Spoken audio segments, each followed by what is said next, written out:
guys, welcome to the 2012-2013 trapping season. Something I haven't done is a video on how I make my sets. I make mostly dirt hole sets, so that's what I'm going to do today. This will be my first trap line that I've put out for the year. It's December the 23rd. The tools that I use are pretty simple.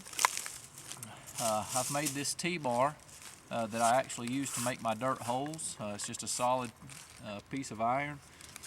I nail it down in, make a hole, put old deer meat down in there. I'll show you that in just a second. I have my driving stick that I'll show you the disposable stakes that I use. I have my sifter for my dirt. I have my hammer that I've created and welded on a tool at the end to dig through the dirt. I have just a simple shovel, just a regular old garden shovel to help dig some dirt as well. The trap I'm using today is just a Duke number 2 trap that's been dyed and waxed. The disposable stakes that I use, I buy these off eBay. They're an arrowhead that it's got a little circular piece on the end that goes right in my driver. I drive that down in the ground. This comes up, pulls up, and makes a good set. So that's the tools I'm going to be using. We're on an old logging road here. These coyotes, of course, like to run these logging roads. I'm going to put a trap right here where 2 roads intersect. We'll hopefully get some luck. We'll be putting some other traps out. Probably get 5 or 6 traps in the ground just in this little bitty area, probably 300, 400 yard area. Get 5 or 6 traps in the ground and see if we can come back and catch something. But let's get ready to put a trap in the ground. What I've got here is just a little natural dirt mound. Put me a rock here for a better backing. I've cleared the dirt off. Right here in front of this rock is where I'm going to put my dirt hole and use my tool here. So let's go ahead and put, that's the first thing I do is put my dirt hole in so I know where to put my trap. So let's put that in now.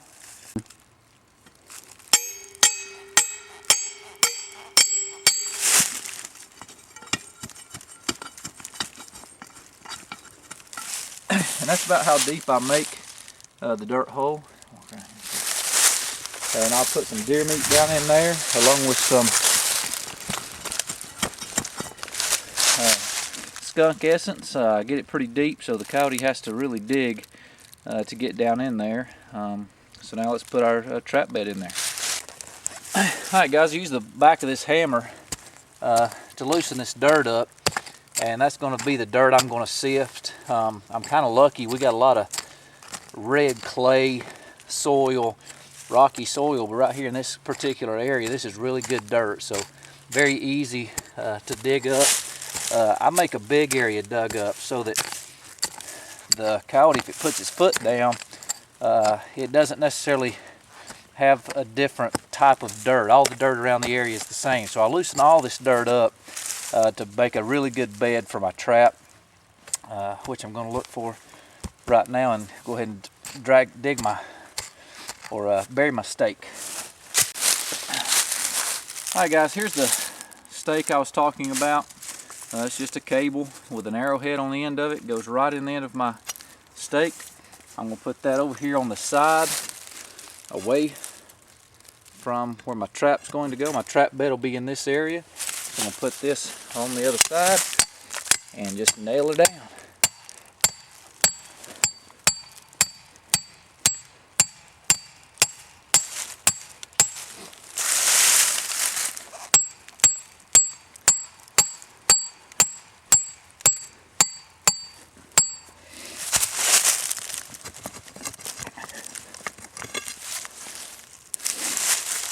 And what I also do is go ahead and pull up on that to set it, and now that's set.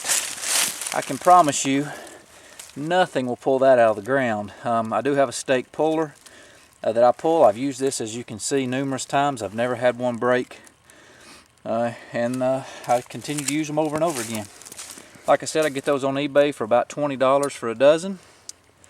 It's pretty cheap to use them over and over again. Now I'm going to make the bed for my trap.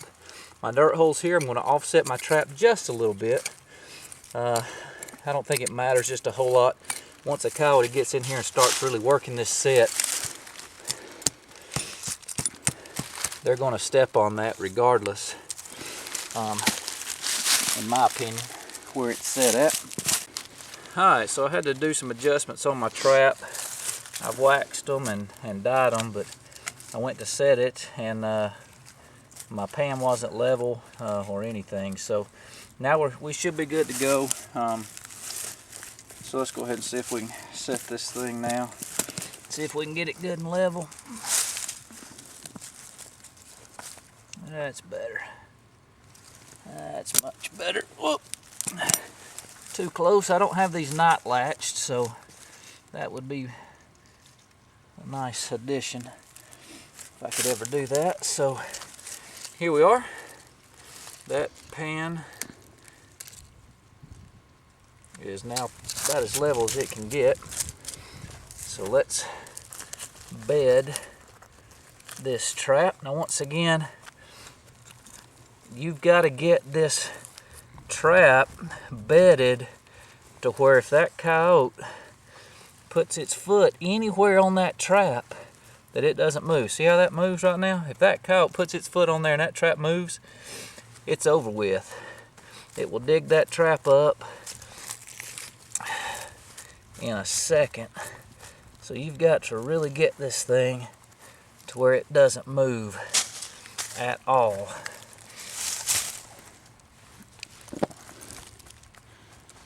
Alright, so I've got my trap pretty well bedded. It'll be better when I get all the dirt around it. A lot of people use different things to cover their pan. I'm in an area where I have tons of leaves. This has always worked for me.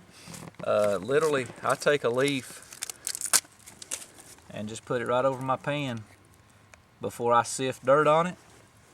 And that has pretty much worked for me ever since I've started trapping. So now I'm just going to sift dirt over top of that leaf. That's going to create a area for when that coyote steps on that pan. Has plenty of room to go down and set. So just sift this dirt around here. Winter time, I don't have any dry dirt. A lot of people use dry dirt. I don't have any of that, so I just sift that dirt around. Then I pack my dirt around it best I can. Clear this out. Drop my pan. I really try to get dirt underneath there. Clear this off. Try to level that out with just a stick. And the nice thing about using a leaf, it's natural, so if it shows through, it doesn't really matter because it's just a leaf on the ground. So there it is. As you can see, when I tap all around this, it doesn't move. So when that coyote steps on that, it's all natural and it doesn't think anything different. And I just want to make this as natural looking as humanly possible without any sticks or leaves in the way.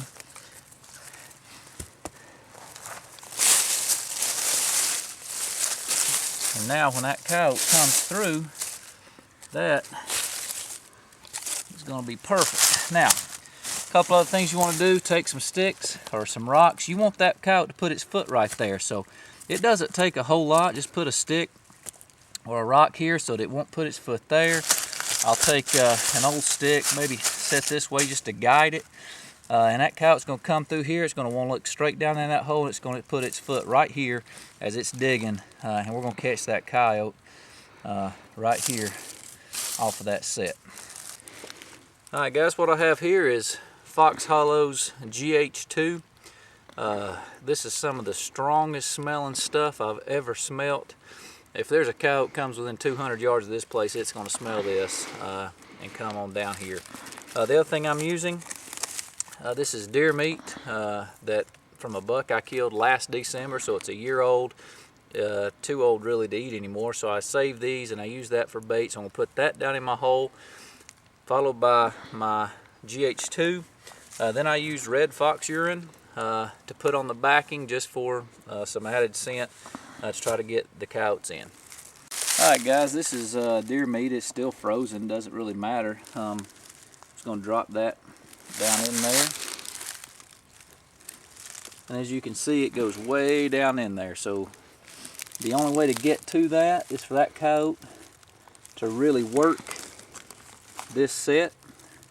Something else I do that probably I've never seen other people do it. I take some of this deer meat and I just throw it around the area. And so they'll come through, eat some of those, feel like it's safe, and come and stick its nose down in that hole. I really wish you could smell this GH2.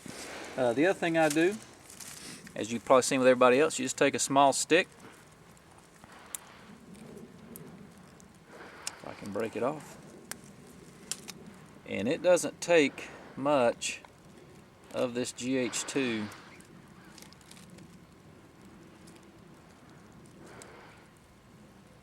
to get a good scent. And so I just get that. I rub a little bit of on the backing just to get a good scent. I drop my stick down in there. And then the last thing I do is I just take some leaves and I try to stuff down in there.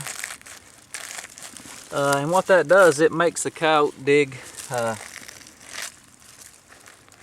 makes him work to get down in there as well, and he can't just look down in there. He looks down there and sees something, so it makes him want to work that hole and get down in there and dig that GH2 out. So that's pretty much it. That's how I make a dirt hole set. I'm going to put about 5 or 6 more of these in and hopefully come back and have something for you in a trap. So stick with us. Hey guys, well, we get those traps set out, and it's been over a week. The weather's been horrible. It's been raining every day practically since we set those traps out, so I've had very little luck. I came back out 2 days ago, reset my traps, put fresh bait in, and we finally have some luck in my Minnesota brand 550s, and I actually have my first black coyote. So let's take a look at him.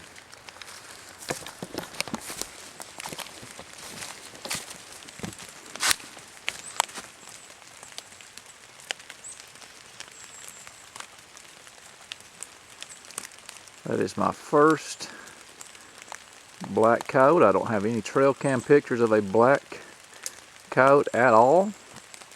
So he is new. Never seen him before, but I am super excited about him. Hicktown hunting, we're out.